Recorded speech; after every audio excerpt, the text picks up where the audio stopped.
আসসালামু আলাইকুম।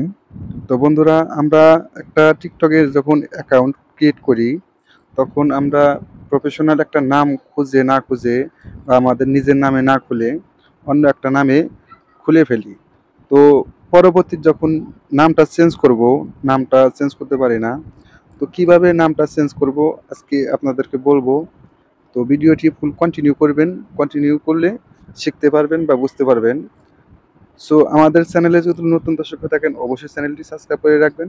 পাশে থাকা বেল বাটনটি অল বাটন করে দেবেন, যাতে পরবর্তী ভিডিও নোটিফিকেশন সবার আগে আপনাদের কাছে পৌঁছে যায়।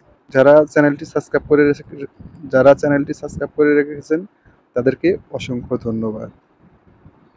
তো কিভাবে করবেন, তো চলুন আমরা ভিডিওর মূল কাজে চলে যাব। তো আমরা আসবো আমাদের প্রোফাইলে।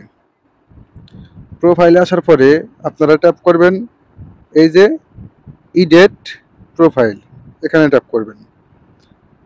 এখানে ট্যাপ করার পরে আপনারা ট্যাপ করবেন হলো এই যে নেমে ট্যাপ করবেন। তো আমি নেমে ট্যাপ করলাম।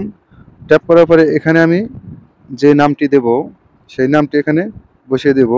তো আমি আমার নাম দিয়ে খুলে রেখেছিলাম, তো আমি এখন আমার ইউটিউব চ্যানেলের নামটি এখানে দেব। দেওয়ার পরে আমি এটা সেভ করে দেব। সেট নিকনেম, তো আমি এটা কনফার্ম দিয়ে দিলাম। তো অলরেডি আমার এটা সেভ হয়ে গেছে। তো এখন আমার এই নামটা সেট হয়ে গেছে। তো দেখুন এখানে উপরেও নামটি আমার শো করছে। তো এইভাবে আপনারা আপনাদের টিকটক আইডির নামটি চেঞ্জ করবেন। আশা করি আজকের ভিডিও থেকে বুঝতে পারলেন বা জানতে পারলেন কি করে টিকটক আইডির নাম চেঞ্জ করতে হয়। দেখা হবে পরবর্তী যে কোনো ভিডিওতে। আল্লাহ হাফেজ।